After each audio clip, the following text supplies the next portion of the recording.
Brian. And I'm Kiyan. And this is Trust Your Doctor, that podcast unnecessarily located on the moon. What was that? I was trying to make it interesting. Oh, okay. Yeah, we're recording on the moon today. For no reason. That makes us like the, 10th and 11th people to walk on the moon? Yeah. 4 Apollo missions went to the moon? 7, 12, 14, 15. Yeah, no, I don't know. I'm just agreeing. 5 missions went to the moon. No, Yeah, maybe 6. that's what I was about to 11, say. 12, 14, 15, 16, 17, 6. Yeah, that. Make us like the 14th and 15th people to walk on the moon, I guess. No, obviously not. But yeah, this week we watched The Seeds of Death, which was unnecessarily located on the moon, as we found out in episode 6.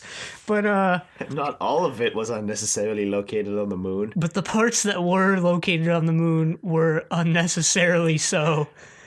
They just really badly wanted to have that rocket scene. Who knows? Maybe they get better signal up there. I don't know how that would work. But it's the only thing that makes sense with the whole TMAT situation. And even then, it doesn't really make sense. So, Well, anyway, so the serial begins with not the doctor. For like 15 minutes, actually. Yeah. Begins on the moon with these technicians doing things at control panels. And then something shows up. Something outside. They say it looks like someone's trying to get on board from outside. So they go investigate. Yeah. And at that point, I was like, the guy who they showed the guy trying to get on board, and I was like, he looks frozen, or he looks like a mannequin, which we find out was actually some sort of decoy, I suppose. They're kind of ambiguous on this. But yeah, some aliens show up, and we don't control. We don't see who they are because we get their first person perspective as they take control of the base. And yeah, that takes about 15 minutes, and then the doctor shows up on Earth. Not at the base. He shows up somewhere on Earth. And he's looking around on the scanner, and there's some nonsensical items around, like a model rocket ship and a Soviet, astronaut suit. And then he's like, cosmonaut suit.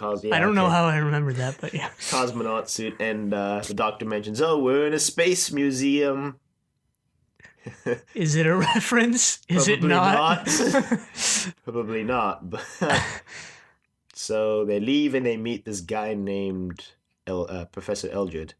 Well, they don't really leave. They see leave the TARDIS. Yeah. Before they meet Eldred, this promotional video starts playing for something called TMAT, and you find out that that's what the moon base was controlling.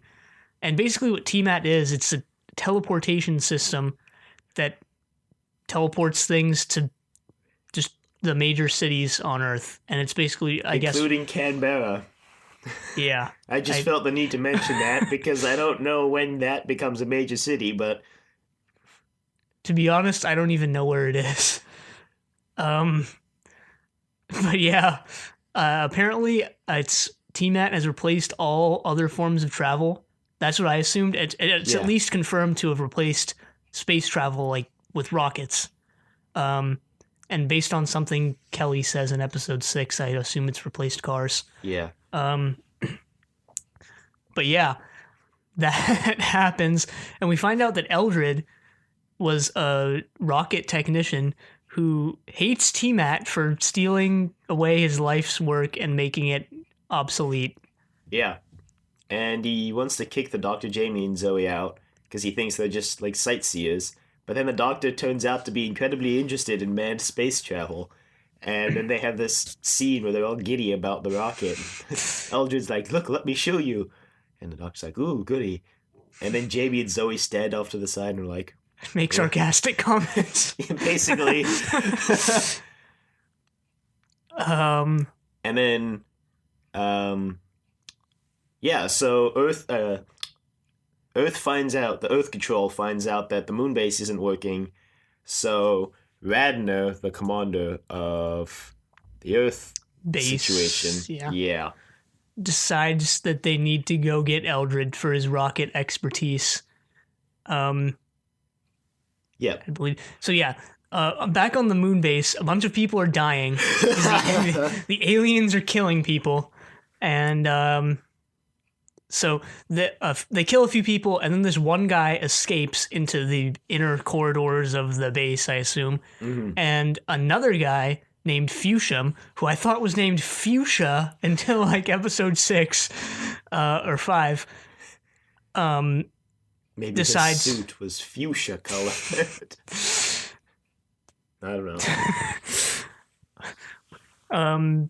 But yeah, he decides to help out the aliens, which I guess we don't find out until the next episode. But yeah, he does I'll because find out he's this afraid. episode because the Oh, we other do? two like don't want to help, but then they repair the video communication and try to tell Earth, And then only they to die. be murdered Yeah. by the aliens. Yeah. Then Fuchsium's like, well, I guess I'll help you guys. I mean, I Yeah. already was, but Yeah, I mean, on the one hand, wow, Fuchsium, wow, but like on the other hand, I don't really blame him. well, his sacrifice later makes it all worth it. So, Spoiler. meh. If they're listening to this podcast, they're gonna get there eventually, right? I guess. Hopefully. But yeah, I don't know. I don't exactly remember when we find out the aliens are the Ice Warriors, but now you know. It's episode 1. Okay. Good, because that's where we're at right now. Yeah, the aliens are the Ice Warriors.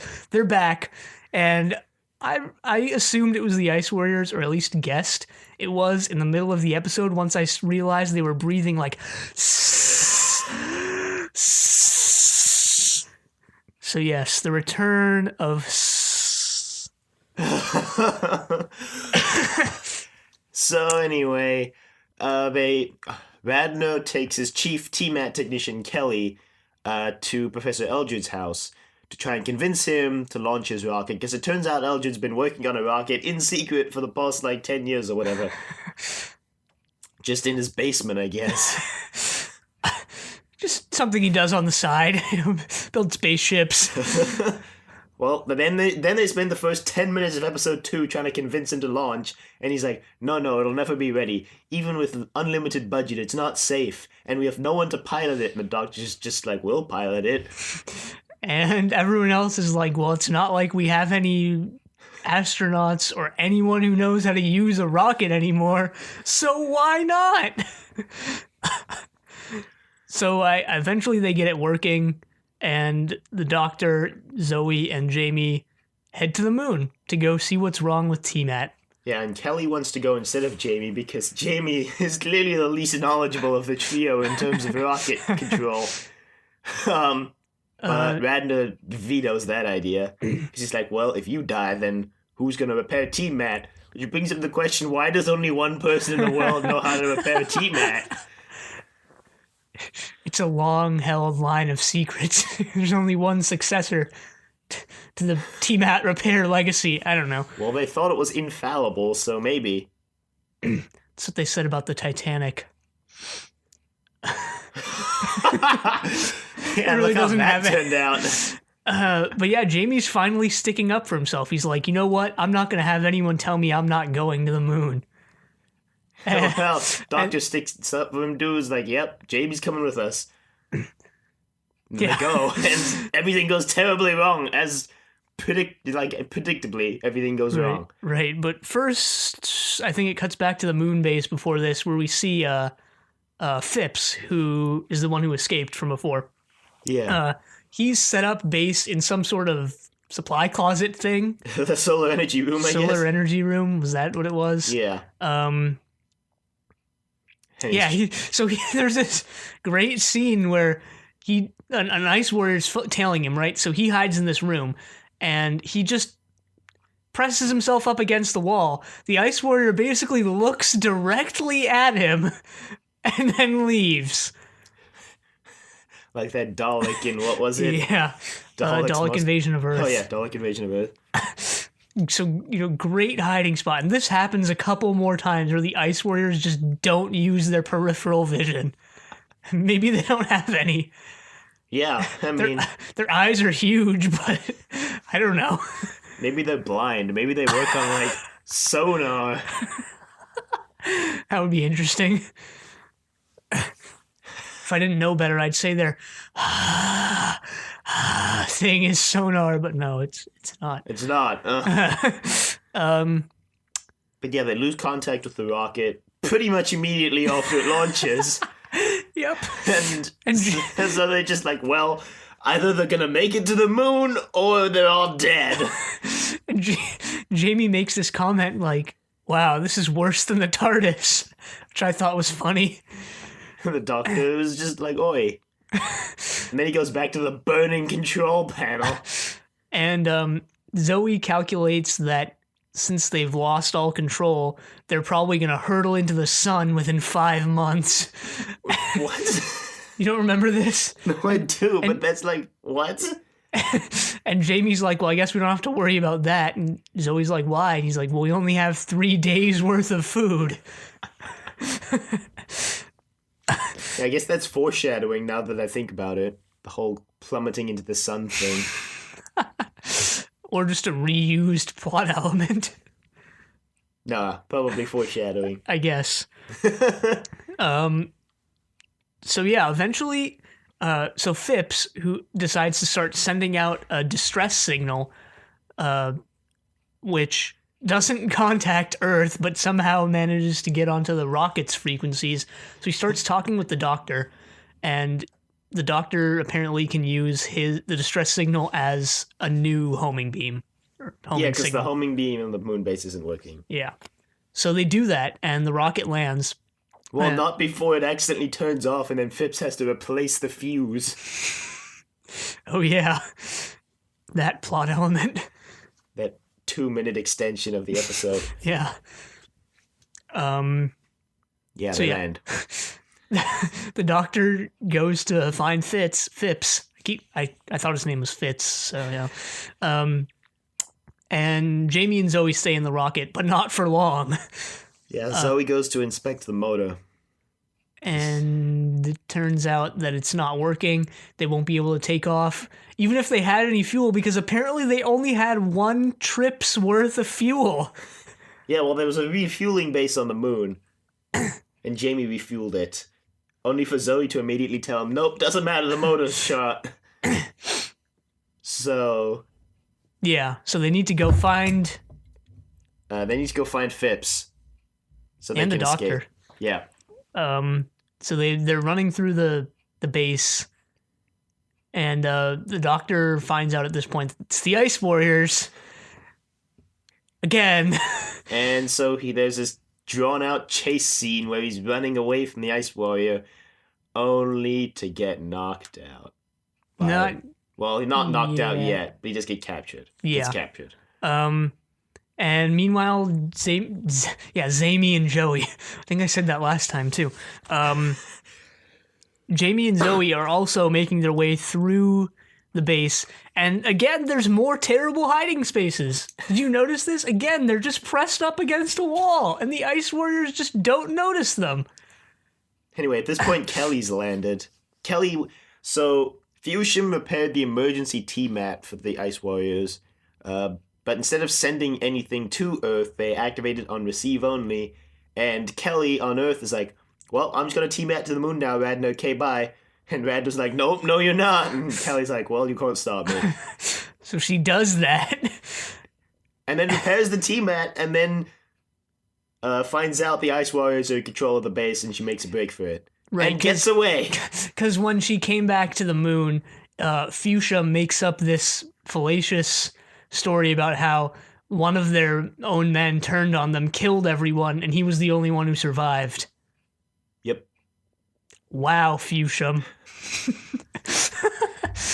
But anyway, she escapes and meets up with Phipps. Yeah, and eventually all 4 of them, Phipps, Kelly, Zoe, and Jamie, convene in the solar control room. Yeah, and they mentioned the doctor's been captured. They're like, no. So yeah. So they decide they need to go save him.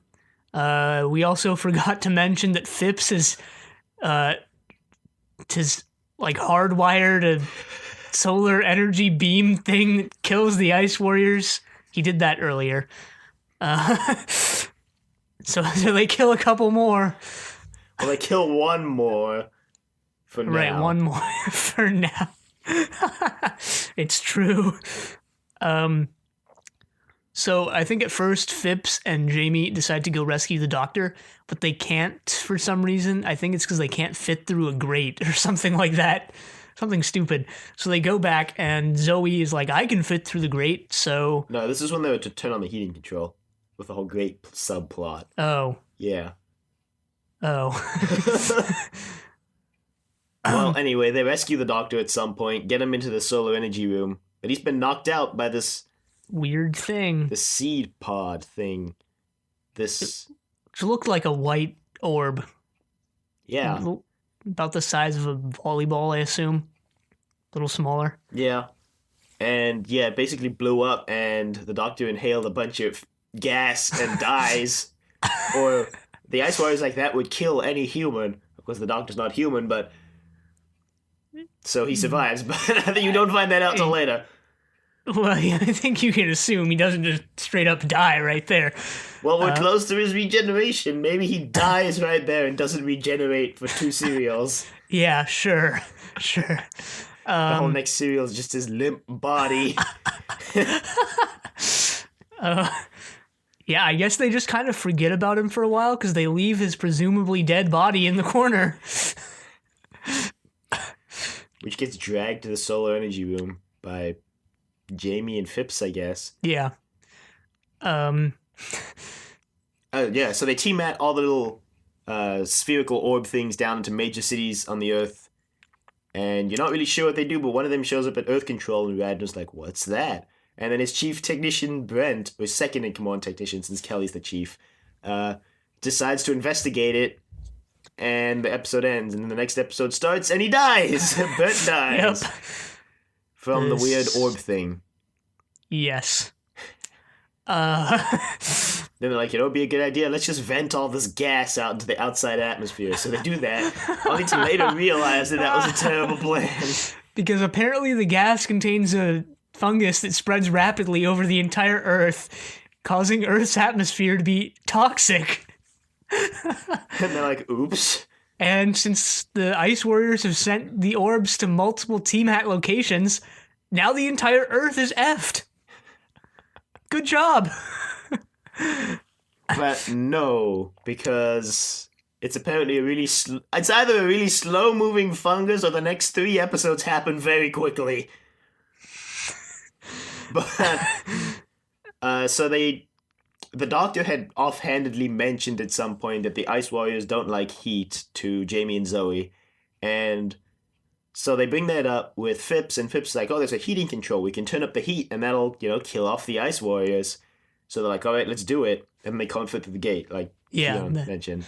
So they take Zoe, and she goes through the grate and turns up the heating control and almost gets killed by an Ice Warrior. Right, and at this point, Fusham starts switching allegiances back because when they're about to go through the grate, Fusham is the only one in the room who notices the grate being opened, and he just kind of glances over and like nods slightly at them.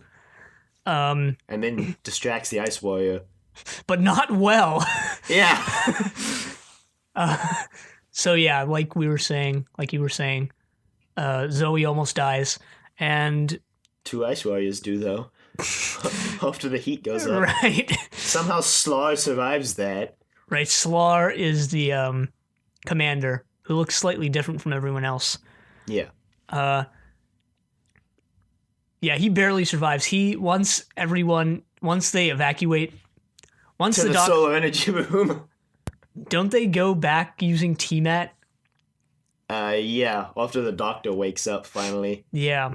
So then Slar crawls his way back into the control room and staggers over to the heating control panel thing. And I might add that the thermometer read like 60 centigrade which is like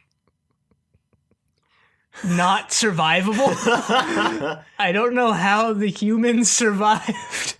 I don't know why they put in a system that gets that hot either, but sure. It worked. So they team-mat everyone down, and Fusion's like, don't worry, I'll follow with the time control. And they go down to the Earth, and... No, didn't Fusion not want to come back because he was afraid of being, like, sentenced for betraying Earth? Well, yeah, because he doesn't use the time control. He says he's going to use the time control, and then on Earth the Doctor's like, he should have come through by now. Okay, yeah. And then he doesn't, and they're like, wow, Fusion, wow. So yeah, then Slar, this isn't that major, but Slar contacts, I guess, Mars, because that's where they're from. And he's using some sort of monitor machine thing. And I just wanted to mention this because the screen on the machine he's using to contact the Grand Marshal is hilariously small. Like, this is a 1 by 1 inch screen, basically. I don't know if you noticed that. Hey, see, they have really big eyes. Or maybe they're blind, so the screen size doesn't matter. Why would they make a screen? They just have maybe really poor vision. Accident. They just accidentally put a screen on the thing. They're like, this is how audio works. I don't know. Either way, Slar contacts the Grand Marshal, who I didn't notice this until you mentioned it later, but apparently their heavy breathing is due to them not being used to the Earth's atmosphere or whatever. So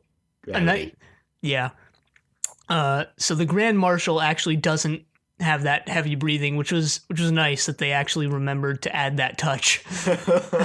It's the little things that make the show interesting. Small details. So yeah, back on Earth, the fungus is spread wildly, and the Doctor's trying to find a way to stop it. So in Eldred's lab. Yeah, so he's doing some tests on it, and it starts to bubble up, which is the sign that it's going to explode, because that's what happened earlier. It would bubble up and then explode. So the Doctor's like, oh no, and he starts randomly pouring chemicals on it to see if anything would stop it. And it turns out water disables the fungus. Because there's no water on Mars, I guess. Which begs the question, why would you invade a planet that's 70%? There's ice on Mars, though. That's true, but it's not... I guess it's not liquid water, so... why would you invade a planet that's 70% That's why water? They needed the fungus, to make it livable. I don't know. The serial has a lot of discrepancies with common logic, but yeah, they decide that they need to go to the weather control base thing, because apparently worldwide weather control exists, and make it rain to disable the immunize the fungus or whatever. And Zoe and Jamie are supposed to tell someone Radner there about it, but Radner? Yeah, but he's in a meeting with his boss. And so they're like, well, we'll just go to the weather control and then we can do it. Which, no, but anyway. Right, because we forgot to mention that previously the Ice Warriors had team-added their way to Earth and were killing people. One of them had. Whose apparent sole purpose was just to disable weather control. Yeah, basically. Which, I mean, the Ice Warriors were smart, right? They disabled weather control so that it wouldn't rain on the fungus. But once weather control is disabled, wouldn't you assume that the Earth's weather patterns would resume and that it might rain eventually? Well, maybe the fungus would act before. Oh, I guess that's true, but it's raining at least at some part of the world at any given moment. True, but they only launched the seed pods to cold areas, remember? Oh yeah. Because that's how the Earth base figured out that the Ice Warriors must be have adverse reactions to heat. Because Mars is cold. I guess. There was also that one scene, this is kind of going out of order now, but it's not like we were really going in order in the first place. But there was that one scene where they were like sort of putting two and two together, so to speak. They're like, the seed pods must be connected to the ice warriors, and I'm like, is this trying to be a reveal here? Like, isn't that pretty obvious? Or they just what? Well, What's they don't going know who on? the Ice Warriors are, so and they don't know like their origin from Mars. I I guess we're trying guess. to be a realistic depiction of what is going on. I still feel like you'd be able to figure out. Okay, the invading aliens are somehow connected to this random fungus that's killing everyone. Yeah, well, maybe they had to spell it out for the viewers at home who missed an episode or two. I don't know. Neither do I. Um, I'm just making things up at this point. Oh yeah, since we're going on quite a tangent here, I also want to mention the Doctor's sideburns in this serial because they were longer than usual. In I mean, he some usually doesn't scenes, have sideburns, but in this serial he did. Yeah, in some scenes, I guess Patrick Troughton shaved them off at some point. and no one was like, "Wait, no." But Yeah, it doesn't have anything to do with anything. So back to what we were talking about. yeah, Jamie and Zoe go to weather control, and and discover there's an ice warrior, and they're like, "Oh shoot!" And they hide in like a cupboard or something. so meanwhile the Doctor is trying to find them, and he's like, "Hey, where are they?" And someone mentions that they went to weather control. We're forgetting the scene with Fuchsium and the video control and the homing beacon, which basically sets up episode 6. We did forget about that. But yeah, a Right. video link is opened with the moon before the Doctor finds out that Jamie and Zoe are in weather control. And it's basically a live feed of Moonbase, and Slar is setting up this homing beacon. And Fuchsium has turned on the video link so that people on Earth, or the Earth base, can see what's going on. And then Yep. Slar finds out and kills Fuchsium and turns off the video link. But the Doctor mentions that since Fuchsium let them see the homing beacon and hear the frequency it was on, and since Radner had the message recorded, they can replicate the frequency with a satellite they were planning on sending up to take control of T-Mat because the moon base wasn't in operation, as sort of a hot fix for the world food supply basically failing because it was linked to T-Mat. But they decided instead to use the satellite to mimic the Homing signal. homing signal so that the Martian or the Ice Warrior fleet will follow the satellite basically into the sun. Yep. And going back a little bit to the point where Slar finds out that Fuchsium has enabled the video feed. How? How did the Ice Warriors, who don't even see people when they're looking at them straight on, notice one tiny switch on a control panel that's like 15 feet away and like in his peripheral vision? Maybe the video link was two-way and they're hearing the people on Earth speak, and he's like, what is that? Must be the video link. That would make sense. I don't think that was actually in the episode, but I'm just going to pretend it was.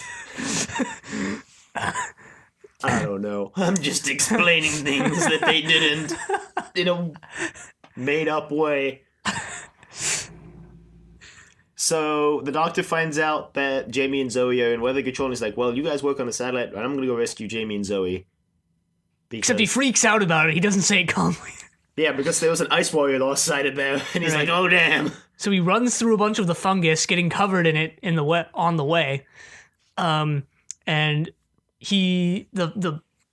the door to the base is locked, and Jamie and Zoe realize the Doctor's outside, so they devise this plan that one of them will distract the Ice Warrior, the other will open the door for the Doctor. So they do that, and then Zoe's the one who goes to the door to get the Doctor. So she and Jamie, what the hell? She and the Doctor regroup with Jamie, and they kill the Ice Warrior. Yeah. The Doctor jerry-rigging another solar-controlled thing. And his suit magically getting clean of all that fungus he gathered while going in. Yep. And he jerry-rigs the solar thing to be portable, which becomes important in a second. But they enable weather control because the Ice Warrior basically busted it earlier, and they fix it. There's this humorous scene where the doc's like, oh, it'll be easy to fix. And he pulls out this mass of wires. He's like, just gotta go through this. So yeah, they return to Earth base, and the doctor decide. Well, they realize that someone needs to go up to moon base to disable the homing signal from the moon, so that the invasion fleet knows which signal to follow. Yep.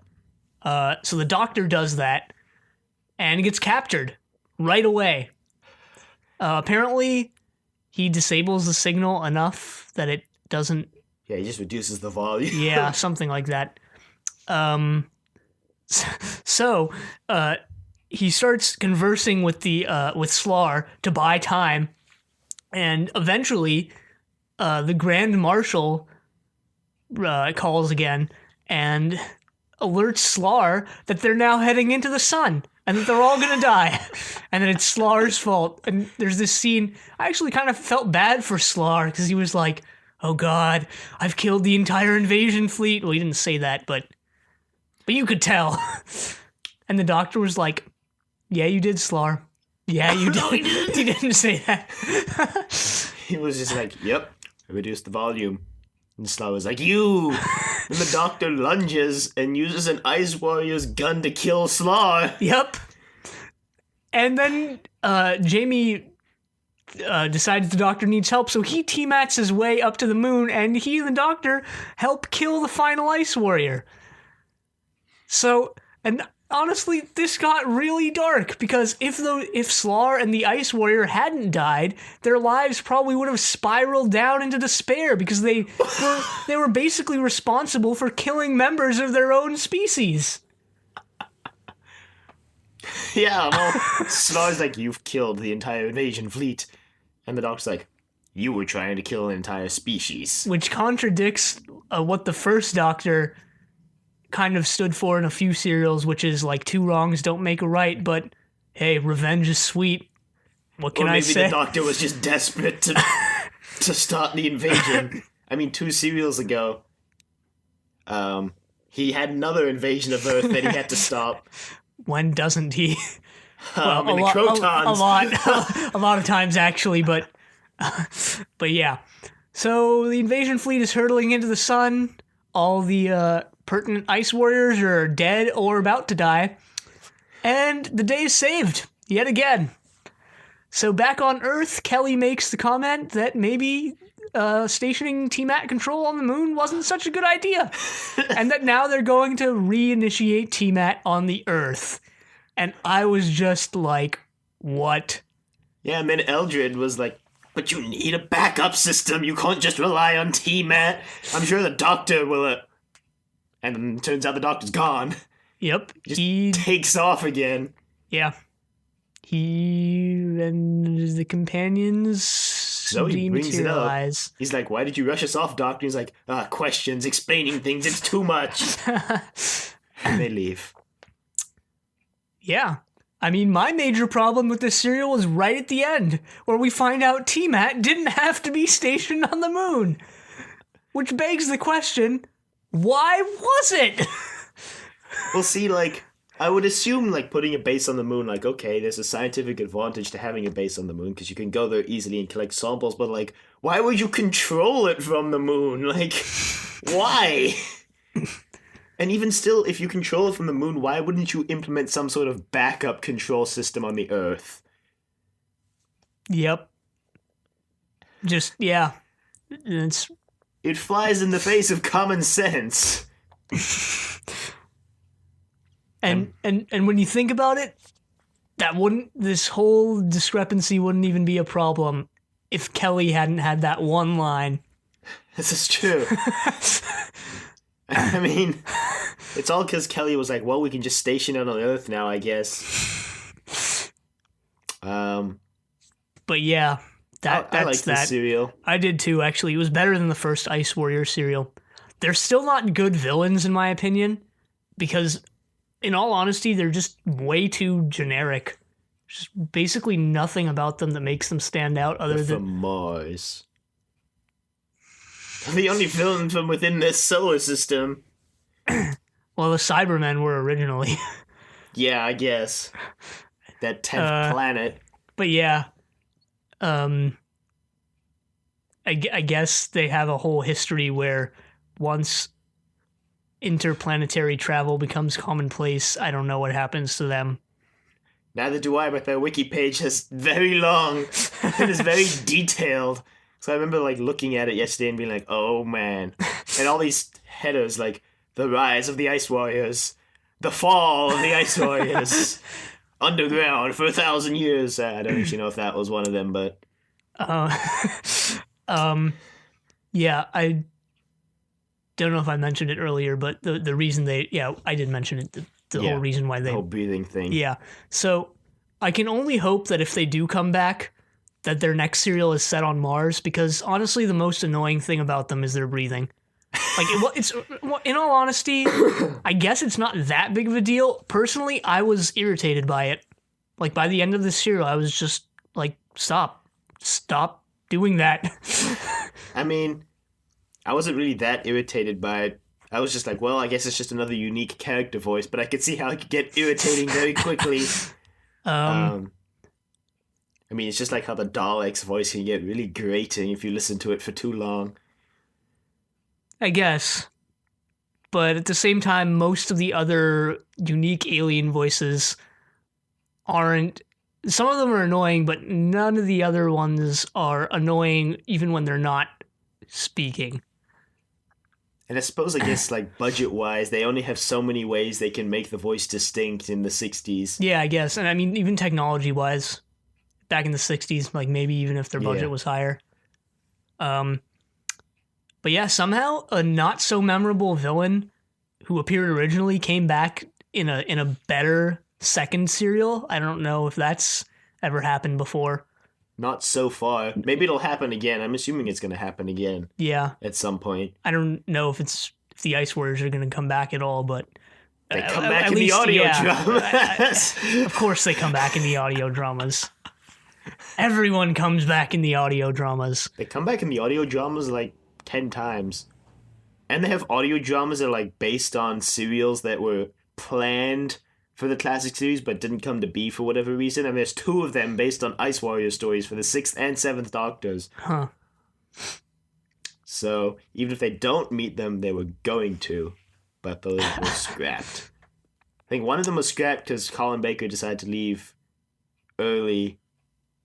Like, he left after he decided to leave before the next season after they had planned out some stories for the next season. So that Ice Warriors one got scrapped. And the other one was planned for a season that would have come after the final season, but because the show got cancelled, it didn't get made, obviously. So, yeah, they would have come back twice if things had played out differently. Or at least once. Mm-hmm. Whether or not they come back other times remains to be seen. Watch them just show up, like, in the next serial. Like... Next week, we'll be like, yep, the Ice Warriors came back. They're the space pirates. Surprise! It's rogue Ice Warriors traveling through space. It's the Ice Warrior ship that got sent to the sun. Turns out it missed and they became marauding space pirates. You know, that wouldn't be half bad. That's true, but they did mention they were out of fuel and that's why they got plummeted to the sun. So... Yeah, obviously it's not going to happen. Obviously, we can't have good things on this show. No. What? We got the invasion! And we got this! And we got basically all of season 6 so far. I'm just being discontent. As usual. Apparently, I'm way easier to please than you are. Apparently so. Yeah, the serial got really dark at the end. And this is probably the start of where Doctor Who gets really dark. Yeah, I wouldn't be surprised if this is where it starts going down a pretty dark path, so to speak. I mean, I remember way back when we started the second Doctor, we had this discussion like, oh, the show's going to get darker now. Mm-hmm. And it did a little bit, but not overtly so until... Like now, season 6, until season 6. It's like Dominators was pretty dark. The invasion. Yeah, the invasion. And then this, where he basically just kills off the entire invasion fleet and shows almost no remorse. Yep. Um, So we'll see how this plays out. you know, And the and second Doctor's almost gone, so yeah, maybe that plays into his regeneration story somehow. This whole "I'm just going to kill off the invading force" thing. Maybe he becomes a bit too reckless, which I think we theorized before might be the cause of his demise. Yeah, I think we did say something along those lines. And I mean, he does run through a large patch of fungus in this serial. I suppose he's immune to it. Yeah, I He mean, he did. didn't die when it exploded Yeah, in the moon I base. don't. He's probably not fully immune to it because he did get knocked out. But Yeah, hmm. but he isn't human, so that might be part of that. And yeah, so we're gonna see how that plays out. That's kind of all I wanted to say. Yeah, it's about it for this week. I guess it's another case of when it's a really good serial, there's not much to say, and when it's really bad, there's not much to say. It's the middle of the ground ones that usually spark more discussion. Um, so yeah, email us at thedoctor@decorativevegetable.com if you have theories on why the second Doctor is going to regenerate. Send them to us, and we'll read them. But you might already know because it came out 50 years ago. That's true. Maybe you've watched it and you send us a spoiler under the guise of it being a theory. We'll read it, and then when we get there, we'll just be like, wow. Check out the website. That. Yeah, don't do that, please. Check out the website at decorativevegetable.com. I mean, we'll be there in 2 weeks. So, Still. I guess 3 since we're going to split that up. Yeah, check out the website. Check us out on YouTube at Trust Your Doctor. And check us out on iTunes at Trust Your Doctor. And Facebook, unsurprisingly, also at Trust Your Doctor. But that's it for this week. So next week we have the Space Pirates. Apparently a really bad serial. And the final reconstruction we're going to watch. Yes, thank you. But until then, the end.